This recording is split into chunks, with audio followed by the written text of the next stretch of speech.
Frères et sœurs bien-aimés, à mesure que l'Évangile nous livre ses secrets, nous approfondissons notre connaissance du Christ dont l'amour surpasse tout ce que nous pouvons connaître en ce monde. Nous apercevons mieux la richesse insondable de sa vie intérieure. Le vaste monde de ses pensées s'ouvre sous nos yeux et aujourd'hui, nous voyons qu'il considère chaque moment de l'histoire. Chaque acteur, chaque victime de cette histoire est dans son cœur. Chaque famille est dans ses pensées. Il considérait attentivement chacun de nous, chacun de vous, au moment même où il prononça ces paroles que nous venons d'entendre. Jésus est à Jérusalem et il annonce la destruction du temple. Franchement, vous vous en fichez. Mais pour les disciples qui parlent avec lui et qui viennent tous du judaïsme, pour qui le temple c'est vraiment la merveille des merveilles, c'est forcément une catastrophe. Ce sera la fin d'un monde. Et une chose est sûre, c'est que si le lieu saint est détruit, on peut être sûr que beaucoup d'autres choses seront perdues et que beaucoup d'autres encore changeront. Alors, Maître, quand cela arrivera-t-il et quel sera pour nous le signe que cela est sur le point d'arriver ? Au mois de septembre 70, Titus, le fils de l'empereur Vespasien, détruira le temple. L'Empire écrasera de son pouce le petit peuple juif qui s'est soulevé contre l'occupant romain. Mais Jésus ne dit rien de cela. Il ne répond pas non plus à la question qui lui est posée. Il a le droit, il est libre. Il ne répond pas, mais il lève un coin du voile qui recouvre l'histoire, encore à venir. Et ce sont alors les siècles qui défilent comme ça sous les yeux des disciples, probablement abasourdis, en entendant Jésus leur montrer cela, peut-être comme vous d'ailleurs, peut-être que vous êtes abasourdis, en entendant Jésus parler comme ça aujourd'hui. On fera mettre à mort certains d'entre vous. Vous serez détestés de tous. Ce dévoilement, c'est ce que dans la Bible on appelle une apocalypse. Du grec apokalypsis, qui signifie révélation ou dévoilement. Le dernier livre de la Bible est le livre de l'Apocalypse. C'est l'Apocalypse selon saint Jean. Mais il y a aussi des passages apocalyptiques dans les évangiles, comme aujourd'hui. Des passages qui dévoilent les grandes forces qui s'affrontent au cours de l'histoire, qui nous montrent comment ça va se passer d'ici à ce que Christ vienne royalement dans la gloire. Et toutes les apocalypses ont des airs de fin du monde. Pas forcément parce qu'elles décrivent le dénouement de l'histoire, mais parce que quand vous avez d'un côté le Christ et les siens, de l'autre Satan et l'enfer qui s'affrontent et se disputent l'humanité entière, ça vous donne forcément quelque chose de dantesque et pas mal de choses s'effondrent. Mais ça finit bien. Jésus annonce 3 types de calamités. L'errance dans la foi, les grands malheurs des peuples et la persécution des chrétiens. L'errance dans la foi, les grands malheurs des peuples et la persécution des chrétiens. D'abord l'errance dans la foi, ou l'erreur en matière doctrinale. Prenez garde de ne pas vous laisser égarer, car beaucoup viendront sous mon nom et diront « c'est moi ». Ne marchez pas derrière eux. Ça vous surprend peut-être que le Seigneur commence par ça, comme si c'était plus urgent ou plus grave que, je ne sais pas moi, la peste noire ou une guerre nucléaire. La foi, la doctrine, outre le fait qu'elle nous permet de rester debout, de tenir bon contre vents et marées dans la vie, notre foi est précieuse parce que ça compte pour Dieu que nous puissions le connaître vraiment. Qu'on soit sûr à 200, 2000, 10 milliards de pourcents de notre foi. Ça compte pour Dieu qu'on soit sûr. Et ça n'est pas rien pour nous, pour un homme, d'être sûr de sa foi. Je suis le chemin, la vérité, la vie. Nul ne vient au Père sans passer par moi. Celui qui croit a la vie éternelle. Rien que ça. Vous savez bien ce qu'il faut faire pour nous imiter, dit Paul. Prends pour norme, dit-il aussi, prends pour norme les saines paroles que tu as entendues de moi dans la foi et l'amour du Christ Jésus. Il y a donc une norme. Prends pour norme les saines paroles que tu as reçues de moi. Et Saint Jean, quant à lui, le disciple bien-aimé, celui qui va de l'avant sans rester attaché à l'enseignement du Christ, celui-là se sépare de Dieu. Mais celui qui demeure dans la doctrine, c'est lui qui possède et le Père et le Fils. Rends-toi compte. L'enseignement de Jésus a le pouvoir de nous mettre pour de vrai, pour de bon, en contact avec le Dieu vivant et vrai. Pourvu que nous gardions l'Évangile tel que nous l'avons reçu de lui. Et oui, Jésus veut que les 12 gardent sa parole et que nous gardions fidèlement la foi catholique reçue des apôtres. Mais certains se demandent,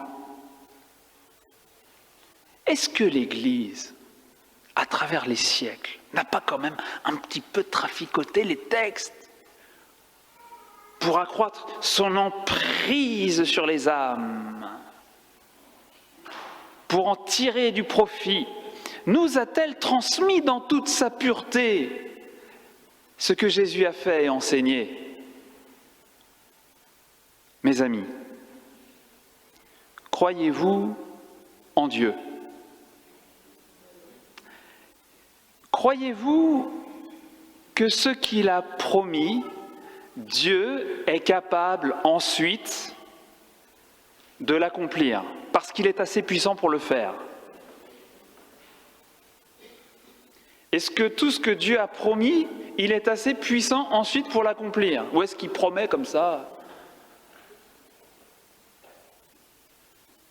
Oui ou non? Bien. Jésus a promis au collège des apôtres, dont les évêques de l'Église catholique sont les successeurs et les seuls successeurs, une assistance spéciale du Saint-Esprit. Tu crois ça?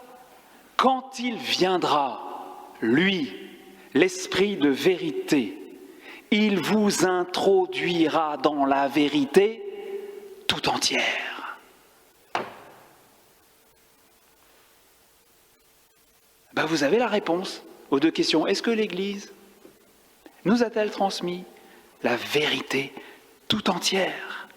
Non, dit Jésus, je ne vous laisserai pas orphelins, je ne veux pas que vous erriez, livrés à vous-même, un peu seuls, perdus. Beaucoup viendront sous mon nom et diront « c'est moi ». Ah, c'est-à-dire beaucoup viendront qui prétendront vous raconter, vous faire connaître enfin le vrai Jésus que vous avez confisqué l'Église. Ils arboreront la pseudo-science, ils auront peut-être un certain talent littéraire ou des airs mystiques.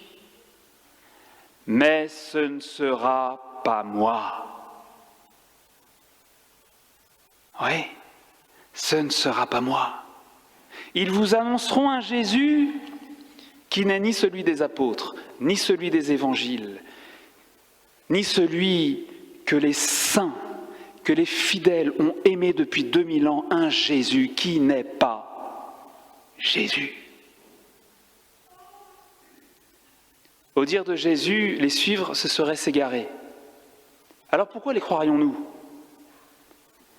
Eh bien, à l'époque actuelle, ceux qui viennent ainsi faussement sous le nom de Jésus peuvent nous intéresser parce qu'ils nous proposent un Jésus vraiment historique, un Jésus bien humain.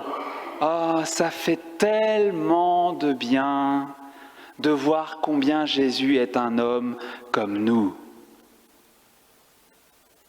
Mes frères et sœurs bien-aimés, Jésus a beau être un vrai homme, il est très différent de nous.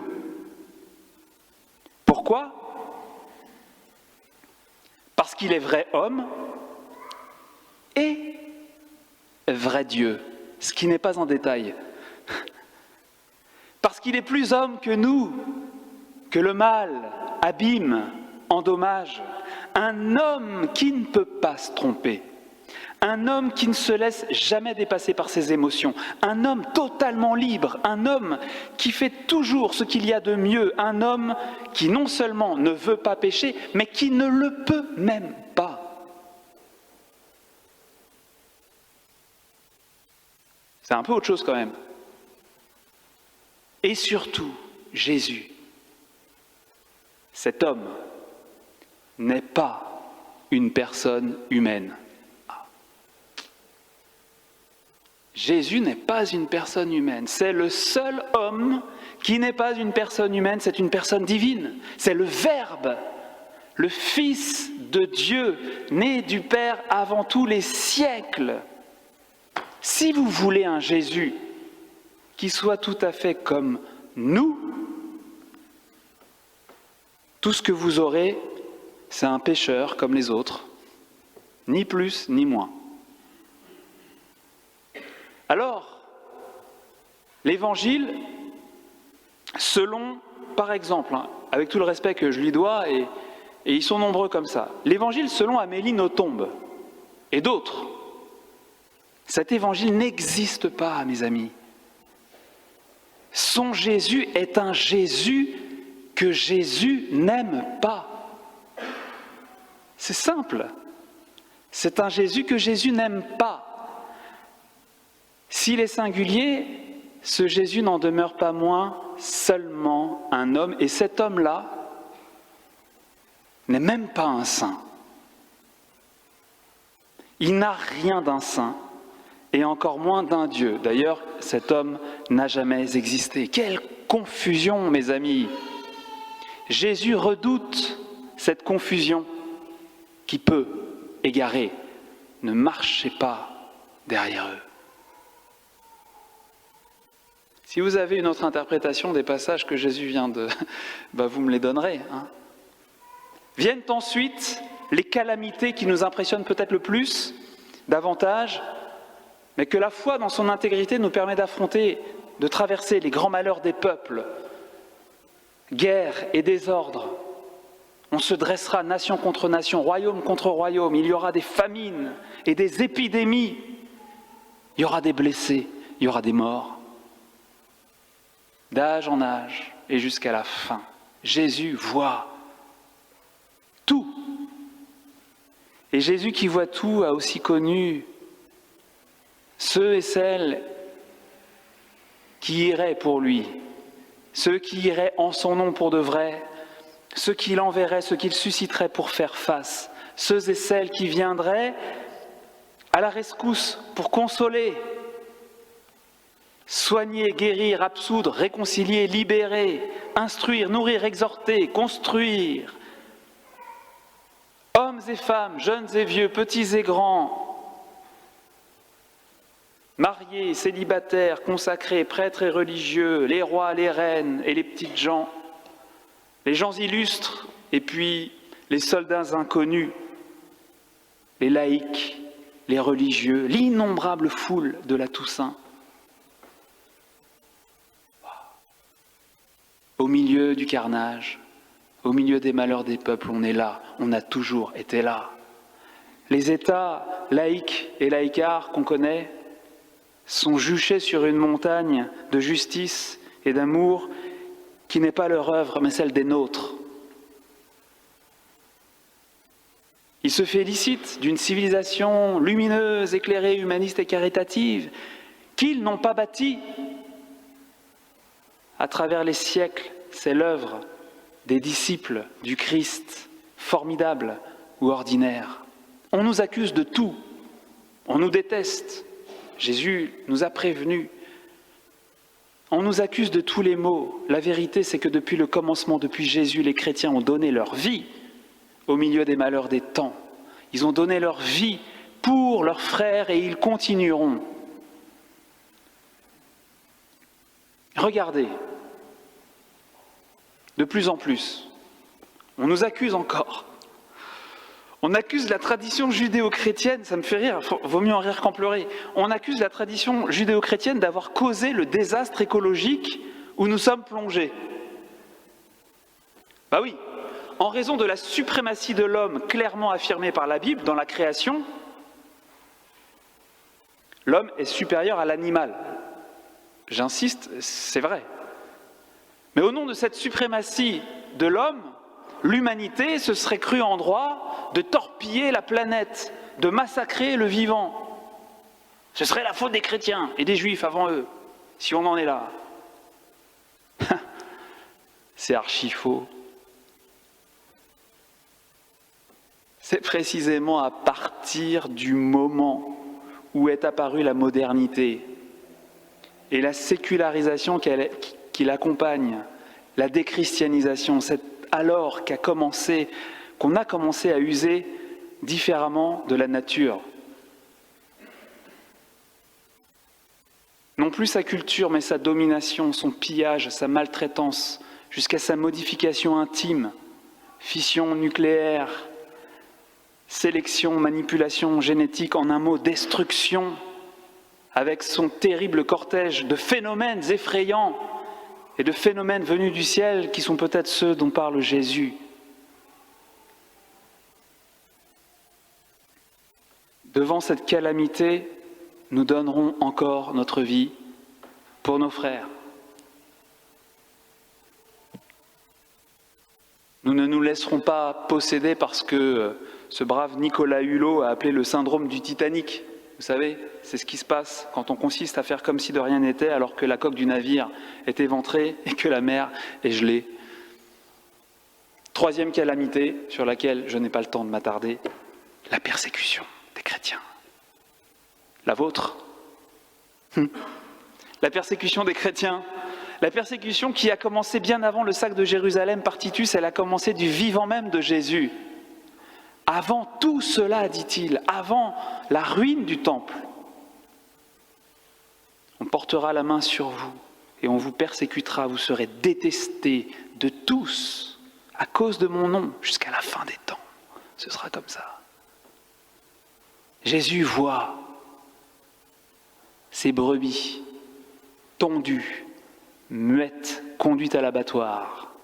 Il voit ses agneaux immolés, les loups qui ricanent et les bergers ensanglantés qui lui ressemblent. C'est chaud, hein ? Mais ça finira bien, vous verrez. Alors on lâche rien.